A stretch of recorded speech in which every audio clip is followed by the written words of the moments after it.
আচ্ছা, কখনো কি এটা মাথায় এসেছে যে বড় বড় কোম্পানিগুলো তাদের ভবিষ্যৎটা কিভাবে ঠিক করে? আর সেই ঠিক করা পথে চলার জন্য নিজেদেরকে কন্ট্রোলই বা করে কিভাবে? চলুন আজ সেই ব্যাপারটাই একটু খোলাসা করে বোঝা যাক। ধরুন, একটা ব্যবসা যেন একটা বিশাল জাহাজ, যেটা এক অজানা ভবিষ্যতের সমুদ্রে পাড়ি দিচ্ছে। তো এই বিশাল সমুদ্রে তারা নিজেদের রাস্তাটা খুঁজে নেয় কিভাবে, আর ঠিকঠাকভাবে নিজেদের লক্ষ্যে পৌঁছায় বা কেমন করে? এর উত্তরটা কিন্তু খুবই সোজা। যে কোনো যাত্রার আগেই তাদের একটা বিস্তারিত ম্যাপ বা মানচিত্রের দরকার হয়, যেটা তাদের পথ দেখাবে। আর ব্যবসার দুনিয়ায় এই জরুরি মানচিত্রটাকেই বলা হয় বাজেট। কিন্তু শুধু একটা ম্যাপ থাকলেই তো আর হয় না, তাই না? ওটা ব্যবহার করার একটা নিয়ম বা প্রক্রিয়াও তো জানতে হবে। ব্যবসারই পুরো যাত্রাটা একটা ম্যানেজমেন্ট সাইকেল বা ব্যবস্থাপনা চক্র দিয়ে চলে। চলুন দেখি এই চক্রটা ঠিক কিভাবে কাজ করে। তো এর শুরুটা হয় প্ল্যানিং বা পরিকল্পনা দিয়ে, মানে কি করা হবে, কিভাবে করা হবে। এরপর আসে সেই প্ল্যান অনুযায়ী লোকবল আর যা যা রিসোর্স লাগবে সেগুলোকে এক জায়গায় করা। তারপরের ধাপটা হলো কন্ট্রোলিং বা নিয়ন্ত্রণ, মানে সবকিছু প্ল্যান মতো চলছে কিনা সেটা দেখা। আর সব শেষে পরিস্থিতি বুঝে ঠিকঠাক সিদ্ধান্ত নেয়া। আমাদের আজকের আলোচনাটা মূলত এই প্ল্যানিং আর কন্ট্রোলিং নেই। একটা পুরো কোম্পানির জন্য যে একটা কমপ্লিট মহাপরিকল্পনা বা সম্পূর্ণ মানচিত্র তৈরি করা হয়, সেটাকেই বলা হয় মাস্টার বাজেট।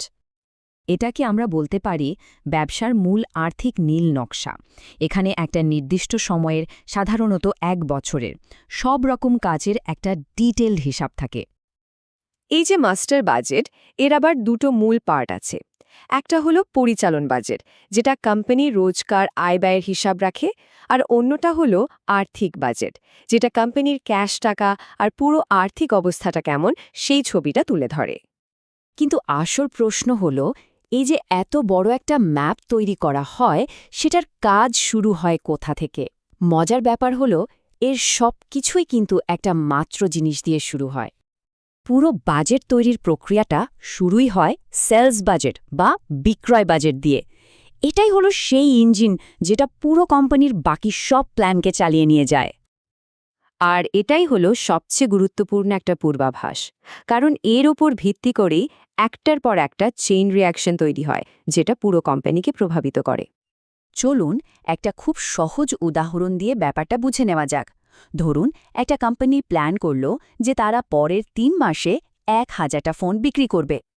এই যে একটা মাত্র সংখ্যা, মানে ১,০০০, এটাই কিন্তু এর পরের সব কাজের প্ল্যান ঠিক করে দেয়। কারণটা খুব সোজা। ১,০০০ ফোন বিক্রি করতে হলে প্রোডাকশন টিমকে তো ১,০০০ ফোন বানানোর জন্যই বাজেট করতে হবে, তাই না? আর ফোন বানাতে গেলে তো সেটা নানা রকম পার্টস বা যন্ত্রাংশের দরকার হবেই। তার মানে হলো, পারচেস বা ক্রয় বিভাগকে তখন ১,০০০টা ব্যাটারি, ১,০০০টা স্ক্রিন আর অন্যান্য সব জিনিস কেনার জন্য বাজেট বানাতে হবে। এভাবেই দেখুন, একটার সাথে আর একটা জুড়ে গিয়ে পুরো প্ল্যানটা তৈরি হতে থাকে। কিন্তু কোনো যাত্রাই তো আর সবসময় প্ল্যান অনুযায়ী হয় না। ব্যবসাকেও ঠিক সেভাবেই অনেক সময় অপ্রত্যাশিত ঝড়ের মুখে পড়তে হয়। যখন আসল ফলাফলটা বাজেটের সাথে মেলে না, তখন পারফরম্যান্স বা কাজের মূল্যায়ন কিভাবে করা উচিত? যেমন ধরুন, প্ল্যান ছিল ১০,০০০ ইউনিট বিক্রি করার, কিন্তু বিক্রি হলো মাত্র ৮,০০০ ইউনিট। এখন আসল ফলাফলের সাথে ওই শুরুর বাজেটের তুলনা করাটা কি ঠিক হবে? একদমই না। এটা তো অনেকটা জাহাজটা কম পথ চলেছে বলে জাহাজের ক্যাপ্টেনকে দোষ দেওয়ার মতো একটা ব্যাপার হয়ে গেল।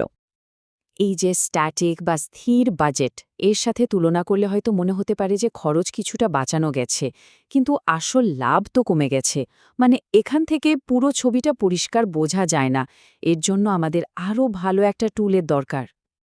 আর ঠিক এখানেই আসে ফ্লেক্সিবল বাজেট বা পরিবর্তনশীল বাজেট। এটা এমন একটা ডাইনামিক টুল যেটা আসল পরিস্থিতির সাথে নিজেকে মানিয়ে নেয় আর ম্যাপটাকে নতুন করে সাজায়। এটা এই প্রশ্নটার উত্তর দেয়, আমরা যে ৮,০০০ ইউনিট বিক্রি করেছি, সেটার জন্য আমাদের খরচ আসলে কত হওয়া উচিত ছিল।